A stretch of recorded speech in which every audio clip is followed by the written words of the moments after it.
हम लोग अपनी पाइथन फॉर डेटा साइंस की क्लास को आगे कंटिन्यू कर रहे हैं और हमारी आज की क्लास में हम लोग पाइथन डिक्शनरीज पढ़ेंगे। इसके पहले हम लोगों ने Python list, Python tuple, Python set ऐसे कलेक्शन वाले डेटा टाइप्स पढ़े थे। आज का जो हमारा डेटा टाइप है वो डिक्शनरी है। तो a dictionary in Python is a collection of की वैल्यू पेयर, मतलब ये की वैल्यू पेयर का कलेक्शन होता है। ये अनऑर्डर्ड होता है, म्यूटेबल होता है और इंडेक्स्ड होता है। तो हम लोगों ने जो अलग अलग टाइप के डेटा टाइप्स पढ़े, जैसे लिस्ट है, टपल है या सेट है, तो हमने पढ़ा लिस्ट जो होता है वो ऑर्डर्ड होता है, म्यूटेबल होता है और इंडेक्स होता है। उसी तरह टपल जो होता है वो ऑर्डर्ड होता है, इंडेक्स्ड होता है पर म्यूटेबल नहीं होता है। सेट ना ऑर्डर्ड होता है ना इंडेक्स्ड होता है पर वो म्यूटेबल होता है। तो सबकी अपनी अलग अलग प्रॉपर्टीज हैं। तो अगर आपसे कोई पूछता है कि पाइथन डिक्शनरी क्या है, वो अनऑर्डर्ड है, म्यूटेबल है। तो सबसे पहले हम लोग डिक्शनरी को समझने के लिए एक सिंपल सा एग्जांपल ले लेते हैं। हम लोगों ने अपना यहाँ पे गूगल कोलैब ओपन कर लिया और गूगल कोलैब में ही हम अपना पाइथन प्रोग्राम लिखेंगे। जब आपका Google Colab Python 3 Google compute engine backend से कनेक्ट हो जाए तब आप यहाँ कोडिंग चालू कर सकते हैं। तो सबसे पहले हम लोगों ने यहाँ पे एक वैल्यू को लिखना शुरू किया। अब यहाँ पे आप देख रहे हैं कि करली ब्रैकेट का हमने इस्तेमाल किया है। तो हम लोगों ने इसके पहले पढ़ा था कि लिस्ट के केस में हम लोग स्क्वायर ब्रैकेट का इस्तेमाल करते हैं। टपल के केस में हम लोग राउंड ब्रैकेट या पेरेंथेसिस का इस्तेमाल करते हैं और सेट भी करली ब्रैकेट के अंदर ही लिखा जाता है। पर सेट और डिक्शनरी के अंदर ये डिफरेंस होता है कि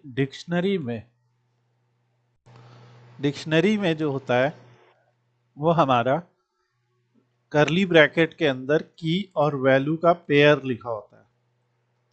जैसे यहाँ पे हम लोग देख सकते हैं कि नेम जो है वो एक की है, उसके आगे हमने कोलन लिखा है और फिर जॉन जो है ये एक वैल्यू है। सो जैसे पहली की है नेम और उस की वैल्यू है जॉन और यहाँ पे एक सेमी कोलन कोलन का इस्तेमाल किया गया है। इसी तरह एज यहाँ पे की है 25, उसकी वैल्यू है। ग्रेड की है ए, उसकी वैल्यू है। तो करली ब्रैकेट यहाँ स्टार्ट हुआ, यहाँ एंड हुआ और इसके बीच में हम लोगों ने डिक्शनरी के जैसे, क्योंकि हम लोग जो टॉपिक यहाँ पे पढ़ रहे हैं वो है डिक्शनरी। ठीक है, अभी आप कोई भी डिक्शनरी देख तो डिक्शनरी में क्या होता है, डिक्शनरी में आपके वर्ड लिखे होते हैं और मीनिंग लिखा होता है। तो डिक्शनरी में जैसे आपका एक वर्ड लिखा होगा, जैसे फॉर एग्जांपल एप्पल, और लिखा होगा a fruit, a healthy fruit और समथिंग, कुछ इस तरह का लिखा होगा। सो उसी तरीके से जो पाइथन का डिक्शनरी डेटा टाइप है, उस डेटा टाइप में भी हम कलेक्शन ऑफ वैल्यूज को स्टोर कर सकते हैं। अभी यहाँ पे 3 वैल्यूज हैं। ये जो 3 वैल्यूज हमें दिख रही हैं, कॉमा सेपरेटेड अगर आप देखेंगे तो यहाँ पे भी 3 वैल्यूज हैं। जैसे अगर हम एक सेट के अंदर दे रहे होते, ठीक है, मान लीजिए एस एस नाम का एक सेट होता, तो सेट के अंदर अगर हम लिखते तो हम ऐसे लिखते जॉन 25 ए, ग्रेड उसका ए है तो ए, ऐसा कुछ लिखते। तो अगर हम जो है ये देखते तो ये सेट होता, क्योंकि यहाँ पे हमने जो वैल्यू लिखी है वो सिंगल सिंगल वैल्यूज है।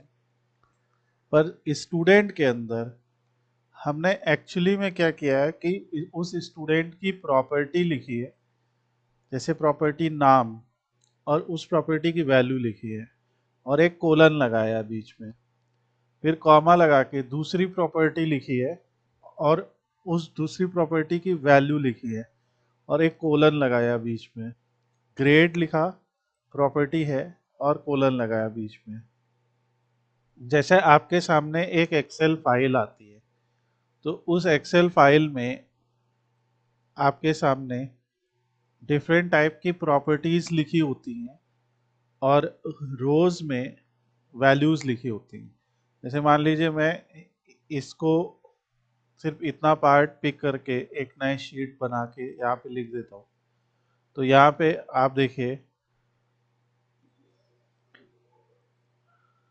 ये ऐसे लिखा हुआ है। तो यहाँ पे देखिए क्या हो रहा है, जैसे यहाँ पे लिखा है department sales, job role sales executive, joining date ये। तो इसी सेम चीज को अगर हमें एक डिक्शनरी में लिखना होगा तो हम कैसे लिखेंगे? तो हम लोग डिक्शनरी में लिखने के लिए एक यहाँ पे करली ब्रैकेट ओपन करली ब्रैकेट क्लोज करेंगे और यहाँ पे पहले एक की लिखेंगे डिपार्टमेंट, और उसकी वैल्यू क्या हो जाएगी? सेल्स। तो ये जो की है एक वैल्यू हो गई, फिर कॉमा लगाएंगे। फिर अगली की क्या होगी? Job role. जॉब रोल की वैल्यू क्या है? Sales executive. ठीक है। फिर इसी तरीके से मान लीजिए हमें एज लिखनी है, तो हम यहाँ पे लिखेंगे की के लिखेंगे एज। और ये आप चाहे अपर केस लोअर केस किसी में भी लिख सकते हैं, पर ये केस सेंसिटिव होता है। अब एज जो है वो 48 लिखा हमने, क्योंकि ये एक इंटीजर वैल्यू है। अगर उनका एक्सपीरियंस लिखना है, जैसे लिखा है एक्सपीरियंस, तो इसको हमने 5.1 लिखा। तो जो नंबर्स होते हैं उनको आप डायरेक्टली लिख सकते हैं। तो अगर हमें दूसरी डिक्शनरी बनानी है, तो मान लीजिए इस डिक्शनरी का नाम है एम्प्लॉय, एक एम्प्लॉय की बात हो रही है, तो ये डिक्शनरी बन गई। अब अगर हम पाइथन से कहते हैं कि इस टाइप ऑफ एम्प्लॉय क्या है, तो वो कहेगा डिक्शनरी, एक डिक्शनरी है। तो हम कहेंगे कि लेंथ ऑफ एम्प्लॉय क्या है? ये जो एम्प्लॉय नाम का आपने ऑब्जेक्ट बनाया है, इसकी लेंथ क्या है? 4। 4 क्यों है? क्योंकि यहाँ पे 4 अलग अलग प्रॉपर्टी लिखी है। तो जितने नंबर ऑफ कॉमा है उससे ही आप पता करेंगे कि कितनी कॉमा सेपरेटेड वैल्यू लिखी हुई है। ओके, सो ये हमारे डिक्शनरी का एक ऑब्जेक्ट है। ठीक है। अब यहाँ पे होता है कि जो डिक्शनरी होती है उसको हम लोग एक डिक्शनरी कंस्ट्रक्टर का इस्तेमाल करके भी बना सकते हैं। यहाँ पे तो हम लोगों ने सिंपली ऐसे वर्ड मीनिंग जैसा लिख लिया, जैसे डिक्शनरी में होता है वर्ड कोलन मीनिंग। पर डिक्शनरी कंस्ट्रक्टर जो होता है ये एक फंक्शन होता है। जैसे हम लोगों ने लिस्ट फंक्शन पढ़ा, टपल फंक्शन पढ़ा, सेट फंक्शन पढ़ा, इंटीजर फंक्शन। तो कोई भी जो हमने डेटा टाइप्स पढ़े वो सब एक तरह के कंस्ट्रक्टर भी हैं। तो उसी तरीके से यहाँ पे डिक्शनरी कंस्ट्रक्टर है। अब डिक्शनरी कंस्ट्रक्टर के अंदर हम लोग कैसे लिखते? ऐसे लिख दीजिए की इक्वल टू वैल्यू, फिर comma separated, key equal to value. तो ऐसे आप name Alice, age 30, profession engineer, जैसे हम लोगों ने यहाँ लिखा ना, वैसे आप इस ब्रैकेट के अंदर ऐसे आप आर्गुमेंट्स प्रोवाइड कर सकते हैं कि नेम यहाँ पे। और यहाँ डिफरेंस क्या है? यहाँ पे हम लोग जो की लिख रहे हैं उसको हम लोग को डबल कोट से डिनोट करना पड़ रहा है। पर इस तरह अगर हम कंस्ट्रक्टर से बनाते तो ये एक्स्ट्रा एफर्ट हमारा बचता है। एटलीस्ट जो की होती है उनमें हमें डबल कोट लिखने की ज़रूरत नहीं है। और इस तरीके से जो पर्सन नाम का ऑब्जेक्ट बनेगा, जब आप उसे प्रिंट करेंगे तो आप देखेंगे अपने आप उसमें कोट्स आ जाते हैं। सो ये भी एक तरीका है कि जिसके थ्रू आप डिक्शनरी ऑब्जेक्ट बना सकते हैं। ठीक इसी तरीके से आप एम्प्टी डिक्शनरी भी बना सकते हैं। एम्प्टी डिक्शनरी क्या है?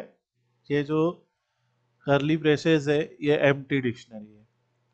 तो अगर हम टाइप ऑफ एम्प्लॉय डिक्शनरी देखेंगे तो ये आएगा डिक्शनरी। तो करली ब्रेसेस में अगर आप एक एलिमेंट लिख देंगे, जैसे मान लो मैंने एक एलिमेंट लिख दिया, तो ये सेट हो जाएगा। ठीक है, ये याद रखिए, सेट और इसमें यही डिफरेंस होता है।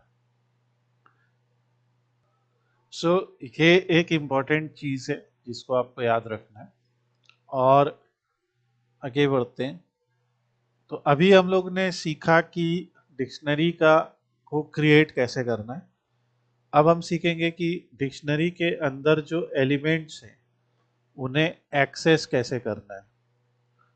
तो जैसे हम यहाँ पे एक एक करके करते लाइन। पहले तो हमने एक डिक्शनरी बना ली जिसमें हम एक स्टूडेंट को डिफाइन कर रहे हैं। उस स्टूडेंट की 3 प्रॉपर्टीज हैं, उसका नाम, उसकी एज और उसको कितना ग्रेड मिला है। तो ये हमारा डिफाइन हो गया। अगर हम उसकी वैल्यू का एक्सेस करना चाहते हैं तो हम सिंपली ऐसे लिख सकते हैं, स्टूडेंट स्क्वायर ब्रैकेट में उसकी की का नाम लिखेंगे तो जो वैल्यू होगी वो आउटपुट हो जाएगी। अगर मान लीजिए मैं लिखूंगा स्टूडेंट स्क्वायर ब्रैकेट ग्रेड, तो जो ग्रेड की वैल्यू होगी वो आउटपुट हो जाएगी। ठीक इसी तरीके से अगर मैं यहाँ पे एज लिख दूंगा तो जो एज की वैल्यू है वो आउटपुट हो जाएगी। तो this is a way to access value using a key. ठीक है, इसी तरीके से अगर हम कोई एरर नहीं चाहते तो हम एक गेट मेथड का भी इस्तेमाल कर सकते हैं।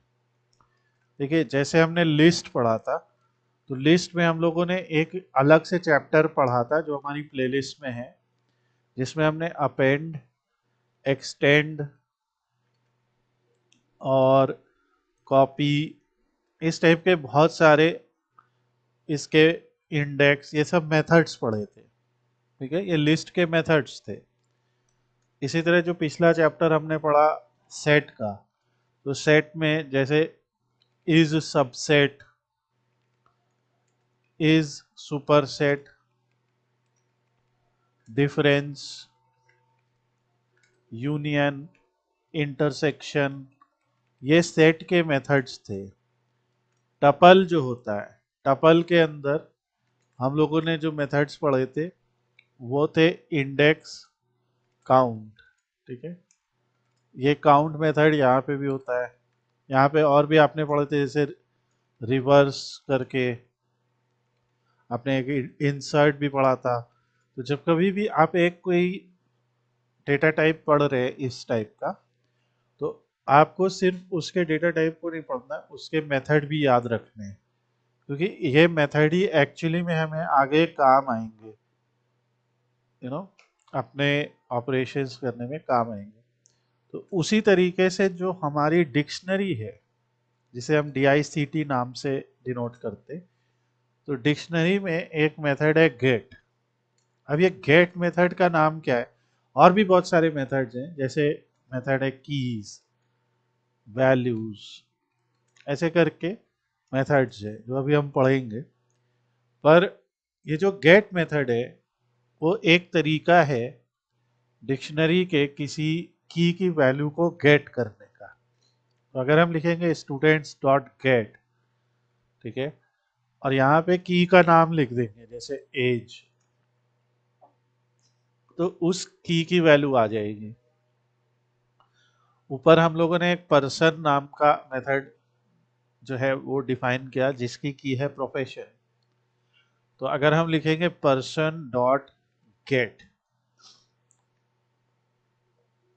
प्रोफेशन, सो उसकी वैल्यू आ जाएगी।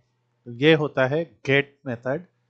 और ये दो तरीके हैं एक्सेस करने के।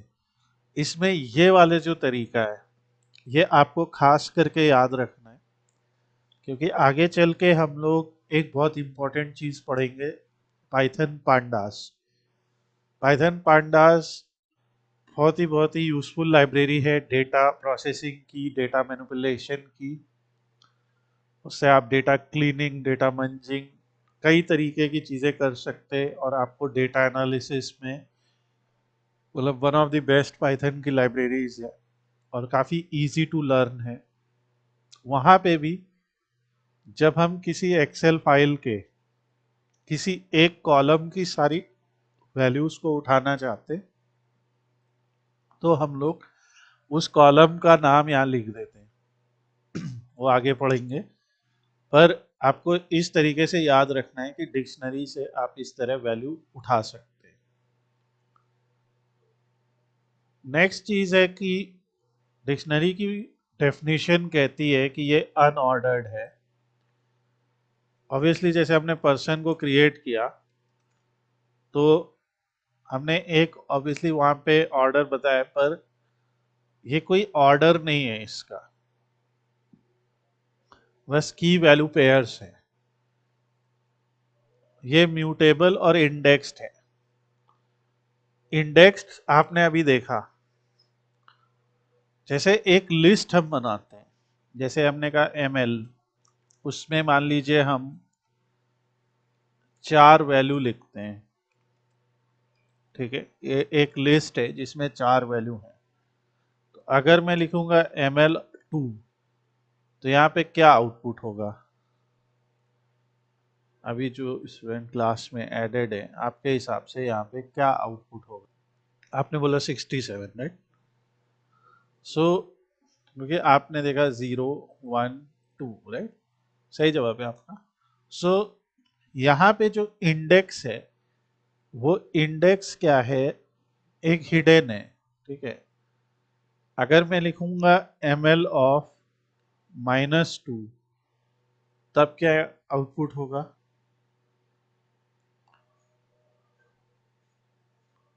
हाँ, अगर -1 पे 55 होगा तो -2 पे क्या होगा? 67, राइट? सो क्योंकि ये रिवर्स है, ठीक है। तो जो इंडेक्स होता है लिस्ट के अंदर, वो ऐसा एक पोजीशन होती है एलिमेंट की जो छिपी हुई होती है, और वो हमें पता है कि हमें एक्सेस करना है, तो हम चाहे फॉरवर्ड या बैकवर्ड तरीके से उठा सकते हैं। उसी तरह जो डिक्शनरी है इसमें भी इंडेक्स है, और वो इंडेक्स तो सामने लिखा ही है, राइट?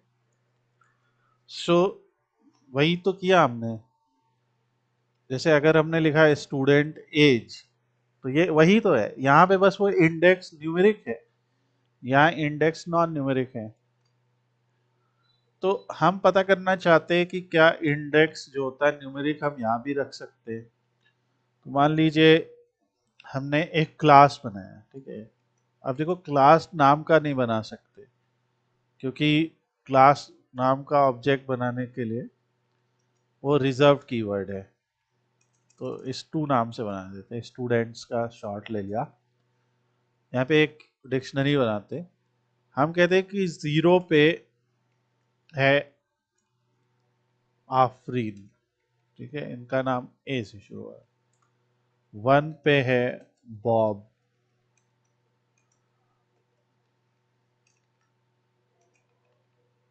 2 पे है चारू। ऐसे करके कुछ हमने बनाया, ठीक है। लेट्स सी कि ये बनता है कि नहीं। तो कोई प्रॉब्लम नहीं आई।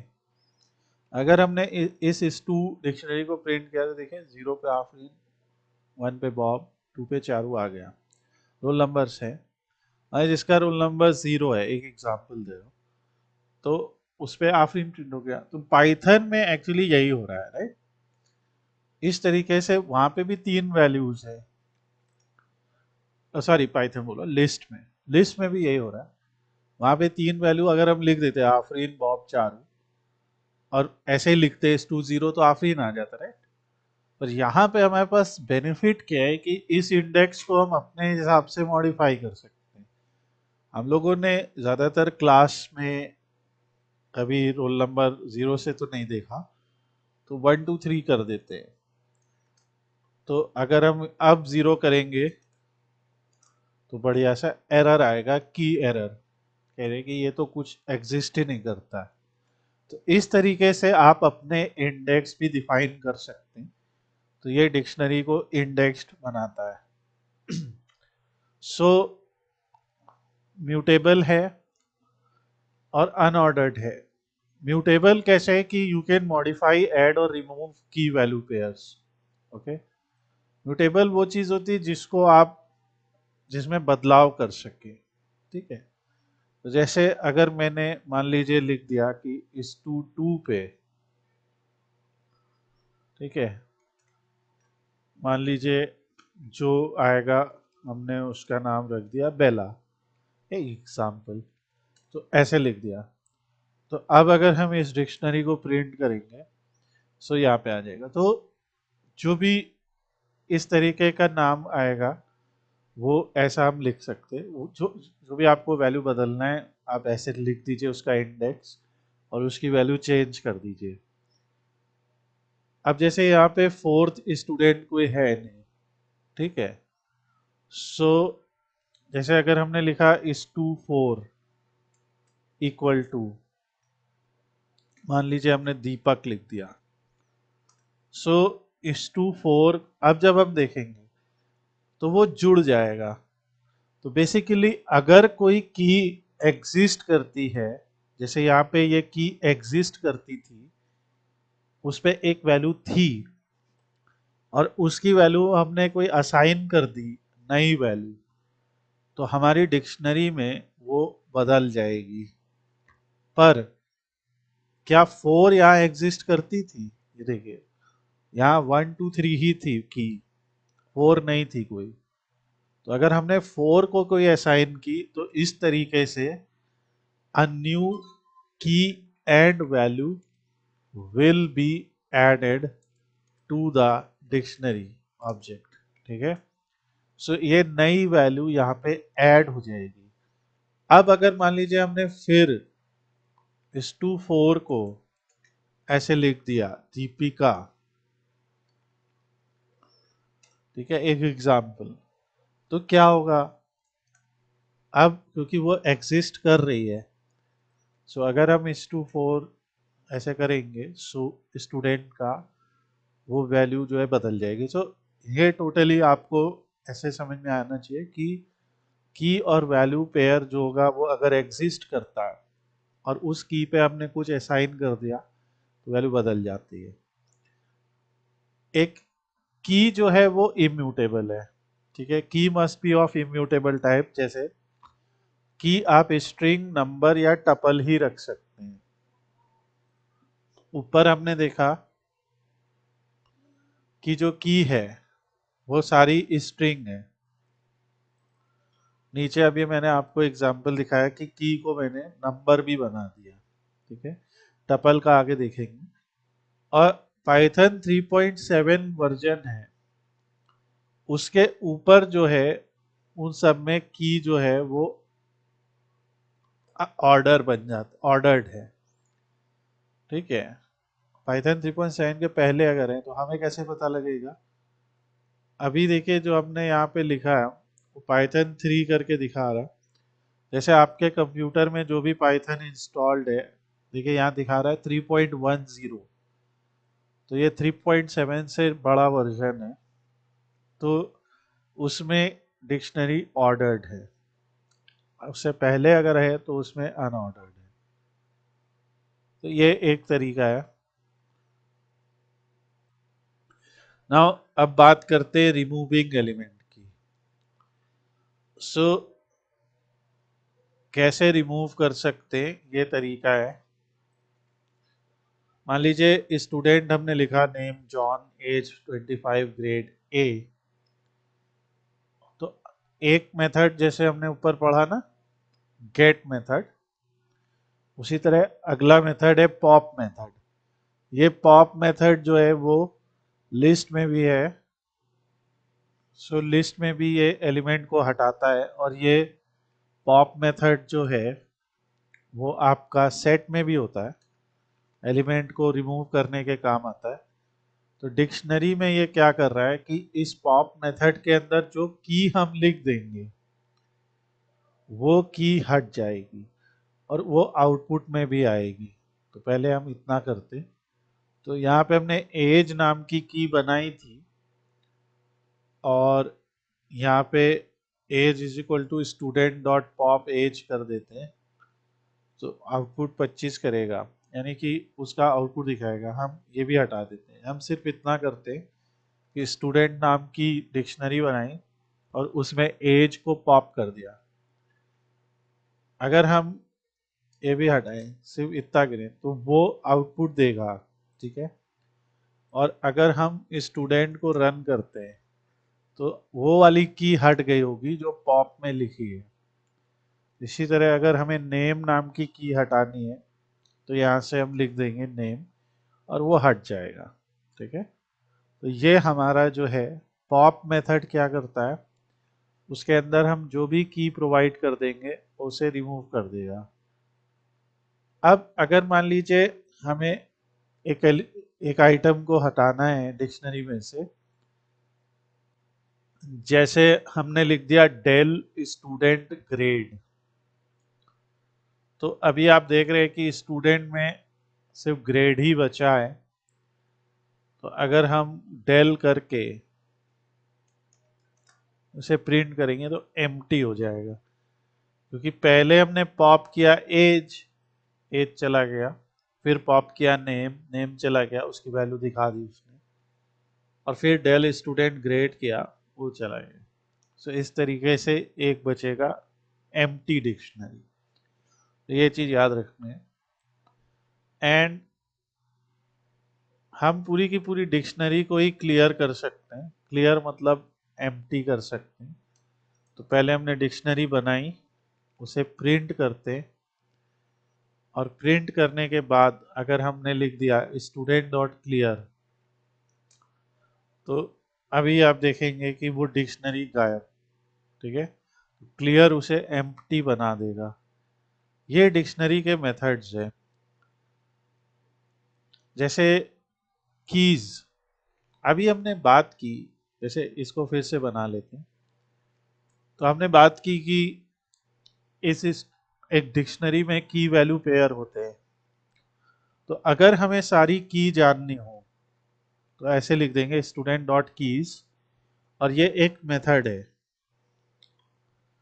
तो वो सारी की हमें एक ऐसे लिस्ट के तौर पे दे देगा कि ये है नेम की है, एज की है, ग्रेड की है।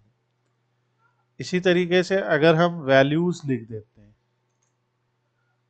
तो कह देगा जॉन वैल्यू है, 25 वैल्यू है, ए वैल्यू है। तो अगर आपने की मेथड का इस्तेमाल किया, कीज मेथड का, तो सारी की आ जाएंगी। इसे आप आराम से एक लिस्ट में बदल सकते हैं। तो आप कह दीजिए इस two keys is equal to, और लिस्ट कंस्ट्रक्टर का यूज करिए और इसमें सेव कर दीजिए और इसको प्रिंट कीजिए, तो आपके पास एक लिस्ट आ जाएगी। तो जो लिस्ट कंस्ट्रक्टर है वो इसको बदल देगा लिस्ट में और ऐसा आउटपुट आ जाएगा। तो ये छोटी छोटी प्रैक्टिस आप करिएगा। अभी सेम आप वैल्यू के साथ प्रैक्टिस कीजिएगा। जैसे की वैल्यू है, इसी तरह एक और मेथड है आइटम्स। आइटम्स में क्या होएगा कि जो आउटपुट आएगा वो एक पेयर में आएगा, ठीक है। स्टूडेंट्स है एक्चुअली। सो ये एक की वैल्यू पेयर में आ गया। देखिए ये एक लिस्ट है, उस लिस्ट के अंदर 3 टपल है, ये 3 टपल हैं, और हर टपल में 2-2 एलिमेंट है। और वो जो 2 एलिमेंट है उसमें से पहला एलिमेंट की है, दूसरा एलिमेंट वैल्यू है। पहला एलिमेंट की है, दूसरा वैल्यू। तो ये इसका आउटपुट होता है। सो अगर आप की वैल्यू पेयर को अलग अलग करना चाहते हैं, सेव करना चाहते हैं, तो आप इस तरीके से कर सकते हैं। फिर अपडेट है। अपडेट का एक तरीका हम लोगों ने देखा। सो update the dictionary with element from another dictionary और इटरेबल। तो जैसे मान लीजिए यही स्टूडेंट नाम की लेते हैं और लिखते हैं डॉट अपडेट, ठीक है। जैसे हमने लिख दिया एज 26, अभी स्टूडेंट में एज 25 है, हमने कह दिया एज 26। तो अब जब हम स्टूडेंट करेंगे तो अपडेट हो गया होगा। तो किसी भी प्रोग्रामिंग में क्रिएट है, रीड है, अपडेट है और डिलीट है, ये चार चीजें होती हैं। यहाँ पे भी आप देख रहे हैं कि क्रिएट कैसे कर रहे हैं ऑब्जेक्ट को, रीड करने के लिए प्रिंट कर दे रहे हैं, ये है अपडेट, और डिलीट अभी देखा हम लोगों ने। अब इसमें एक और चीज है, अगर मान लीजिए वो की एग्जिस्ट ही नहीं करती है, जैसे नेम है, एज है, ग्रेड है, मान लीजिए मैंने लिख दिया एजुकेशन, और यहाँ पे एजुकेशन में हमने लिख दिया ग्रेजुएट। सो देखिए कोई एरर नहीं आया, दैट मीन्स वो की और वो वैल्यू जुड़ गई। तो ये भी तरीका है। इसके पहले हम लोग ने यही सेम चीज कैसे सीखी, सिर्फ स्क्वायर ब्रैकेट का यूज करके। अभी हमने कहीं पे दिखाया था ये कि हमने कहा कि स्क्वायर ब्रैकेट में अगर आप वो की लिख देते हैं जो एग्जिस्ट नहीं करती है और उसकी वैल्यू दे देते हैं, तो वो वैल्यू हमारे सिस्टम में ऐड हो जाएगी, हमारे डिक्शनरी में ऐड हो जाएगी। ये उसका ज़्यादा अच्छा तरीका है कि आप अपडेट मेथड के थ्रू कीजिए। तो यानी पहले केस में एज नाम की एग्जिस्ट करती थी पर उसकी वैल्यू 25 थी, जब हमने अपडेट का इस्तेमाल किया तो उसकी वैल्यू 26 हो गई, अपडेट हो गया। यहाँ पे अपडेट का यूज किया, यहाँ एजुकेशन नाम की है क्या, नहीं है ना, नेम है, एज है, ग्रेड है, आपने एजुकेशन ऐड किया ग्रेजुएट, तो देखिए वो ऐड हो गई। तो ये हमारा अपडेट मेथड है। इसी तरीके से पॉप आइटम है, तो पॉप आइटम क्या करेगा कि जो लास्ट इंसर्टेड की है उसको हटा देगा। जैसे पॉप आइटम, आइटम बोल रहे हैं ना, आइटम मतलब की वैल्यू दोनों, तो की और वैल्यू दोनों को हटा दिया उसने और दिखाया कि भैया ये हटाया हमने। सो ये अब देखेंगे तो वो हटा दिया। अगर हम फिर से यही चलाएंगे तो अब की बार ग्रेड हटा देगा। तो जो लास्ट आइटम है, क्योंकि ये हमारा एक ऑर्डर में है ना, तो यहाँ पे जो लास्ट आइटम है वो हट गया। नाउ एक सेट डिफॉल्ट मेथड होता है, it returns the value of a key, if the key doesn't exist insert it with a value. ठीक है, जैसे हमने लिख दिया D dot set default key default, अगर हम लिख देते कि स्टूडेंट डॉट सेट डिफॉल्ट और यहाँ पे लिख देते नेम माइक, ऐसा कर देते हैं, तो उसने देखिए जॉन दिखाया कि जॉन वैल्यू थी उसकी। अगर हम अब करेंगे तो देखिए जॉन में, क्योंकि वो वैल्यू है। ठीक है, सो हमने सेट डिफॉल्ट किया, नेम माइक किया, तो उसने दिखाया। So it returns the value of a की, उस की वैल्यू दिखाएगा।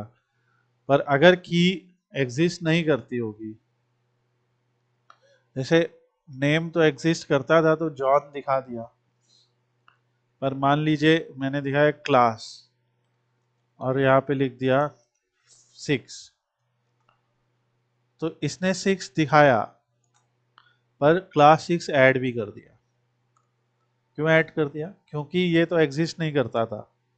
तो अगर वो एग्जिस्ट करता है तो सिर्फ उसकी वैल्यू दिखा देगा। अगर वो एग्जिस्ट नहीं करता है कि डजेंट एग्जिस्ट, तो insert it with a value, तो जो भी आपने वैल्यू लिखी। तो इस तरीके से क्या है कि अगर आपको श्योर नहीं है कि उस की वैल्यू हो सकता पहले से मौजूद, तो आप ये कर सकते हैं। क्लियर और कॉपी हम लोगों ने देख लिया।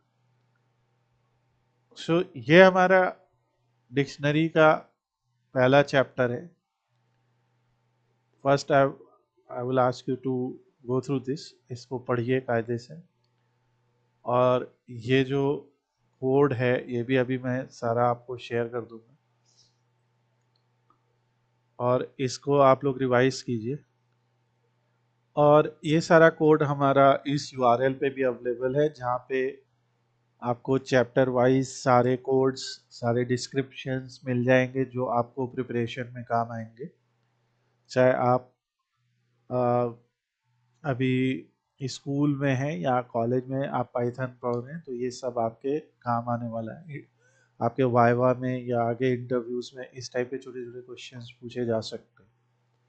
सो इसको गो थ्रू कीजिए। If you have any questions आप कमेंट सेक्शन में हमसे पूछ सकते हैं। Thanks for watching the video. Have a nice day. Please subscribe to our channel अगर आप पाइथन फॉर डेटा साइंस के और ज़्यादा वीडियोस देखना चाहते हैं। इसके साथ में हम लोगों ने पाइथन के छोटे छोटे प्रोग्राम्स के और वीडियो बना रखे हैं, तो वो भी आपको हेल्प करेंगे। ऑल्दो वो इंग्लिश में, बट ऐसी कोई इंग्लिश नहीं है जो आप नहीं समझ पाए, आराम से समझ लेंगे। And if you have difficulty उसको समझने में, तो आप कमेंट सेक्शन में पूछिए, हम लोग आपको एक्सप्लेन करेंगे।